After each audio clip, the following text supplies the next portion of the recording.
السلام عليكم ورحمة الله وبركاته.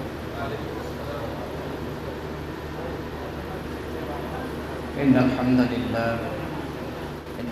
لله نحمده ونستعينه ونستغفره ونعوذ بالله من شرور أنفسنا. আলহামদুলিল্লাহ, আল্লাহ তাআলার দরবারে অসংখ্য কোটি শুকরিয়া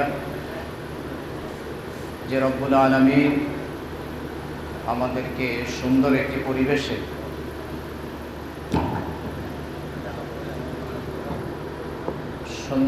পরিবেশে আনাস ট্রাভেলস অ্যান্ড ট্যুরস কর্তৃক আয়োজিত হাজিদের মত বিনিময় সভায় উপস্থিত আজকে সম্মানিত সভাপতি, প্রধান অতিথি, বিশেষ অতিথি, আমন্ত্রিত মেহমানবৃন্দ, সকলের প্রতি আবারও সশ্রদ্ধ সালাম। আসসালামু আলাইকুম ওয়া রাহমাতুল্লাহ। প্রিয় উপস্থিতি,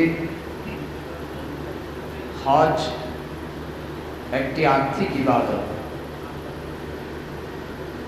ধনী গরিব সকলের উপরে আল্লাহ তাআলা কিছু ইবাদত ফরজ করে দিয়েছেন। এর মধ্যে শুধুমাত্র ধনীদের উপরে আল্লাহ তাআলা হজ ফরজ করে দিয়েছেন। ধনীদের উপরে কেন আল্লাহ হজ ফরজ করলেন, এটা আমাদেরকে বুঝতে হবে। সকল মানুষের উপরে কেন ফরজ হলো না? আল্লাহ তাআলা কোরআনুল কারীমে বলেছেন, ওয়ালিল্লাহি আলান নাস, যে সকল মানুষের উপরে আল্লাহর ঘর যাওয়া পর্যন্ত এটা ফরজ নয়। শুধু যাদের অর্থ সম্পদ বেশি, অর্থাৎ টাকা পয়সার মালিক, গাড়ি বাড়ির মালিক, বিশেষ করে যেমন বাংলাদেশ থেকে আল্লাহর ঘর যাওয়া পর্যন্ত যাতায়াত, আসা যাওয়ার খরচ বহন করা ইত্যাদি সমস্ত খরচ বহন করে আল্লাহর ঘর পর্যন্ত যারা বুঝতে পারবে তাদের উপরে হজ ফরজ। এই ধনীদের উপরে হজ আল্লাহ কেন ফরজ করলেন? এক নম্বর কারণ হলো, ধনীদের উপরে হজ ফরজ হওয়ার কারণ হলো, ধনী মানুষের ক্ষেত্রে সবচেয়ে বেশি বিলাসিতা বেশি। আমাদের যেই মানুষের অর্থ সম্পদ বেশি, এই মানুষের মধ্যে অহংকারও থাকে বেশি, আবার ধ্বংস হওয়ার কারণও থাকে। ধ্বংস হয়ে যায় এই কারণে যে সঠিকভাবে আল্লাহর দেয়া সম্পদ যদি শরীয়ত মতো ইউজ না করে তাহলে সে ধ্বংস হয়ে যায়। এজন্য যাদের টাকা পয়সা ধন দৌলত বেশি, তাদের মধ্যে বিলাসিতা অনেক বেশি, অহংকার করার প্রবণতাও বেশি। এই বিলাসিতা, অহংকার, দাম্ভিকতা থেকে মুক্ত রাখার জন্য আল্লাহ তাআলা ধনীদের উপরে হজ ফরজ করে দিয়েছেন, যাতে তারা জমিনে অহংকার এবং দাম্ভিকতার সাথে না চলে। দুই নম্বর কারণ হলো, হজের কার্যাদি অহংকার ও গর্বের শত্রু সমতুল্য। অর্থাৎ যারা হজ করতে যাবে বা হজ করতে যায়, এরপরে হজ করে এসে অহংকার করে বলে, আজ থেকে আমারে হাজী সাহেব ডাকবা, কারণ আমি টাকা পয়সা খরচ করে এসে হজ করে এসেছি। অনেক ক্ষেত্রে এরকম অনেক প্রমাণও পাওয়া গেছে।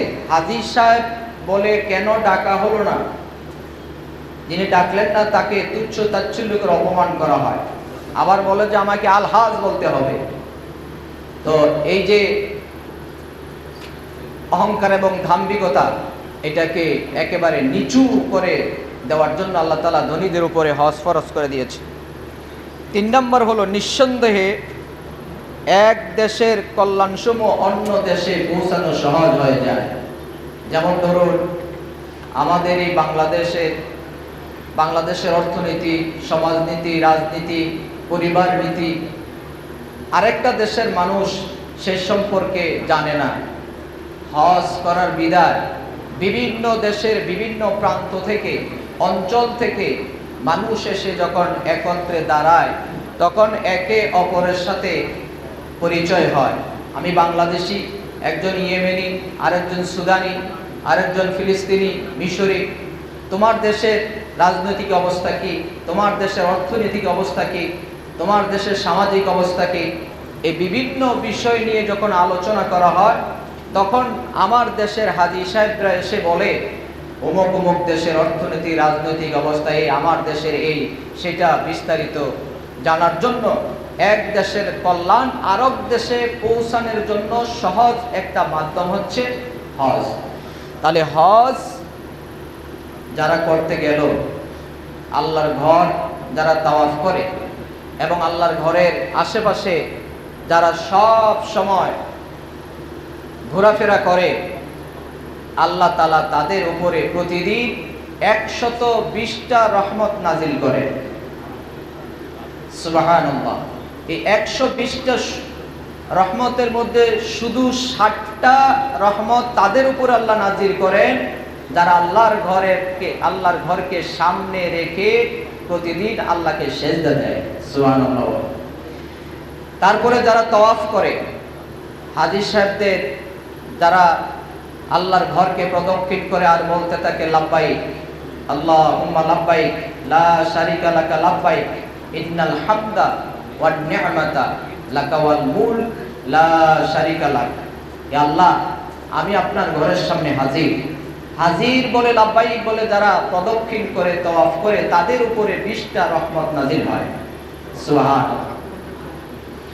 আর 20টা রহমত নাজিল হয় তাদের উপরে, 40টা রহমত তাদের উপরে নাজিল হয় যারা শুধু কেবল ভক্তির নজর দিয়া, ভালোবাসার নজর দিয়ে আল্লাহর ঘরের দিকে তাকাই থাকে।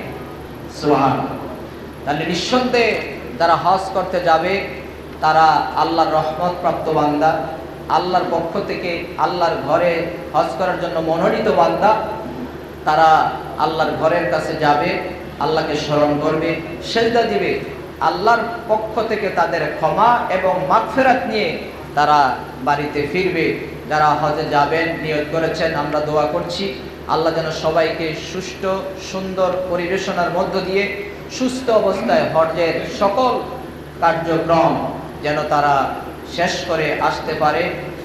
আনাস ট্রাভেলস অ্যান্ড ট্যুরস যে সেবা দিচ্ছে এটা যেন আরো উন্নত হয় এবং দেশবাসীর যেন তারা সুন্দর সেবা দিতে পারে, সেই তৌফিক কামনা করে শেষ করছি। আসসালামু আলাইকুম ওয়া রাহমাতুল্লাহি ওয়া বারাকাতুহু।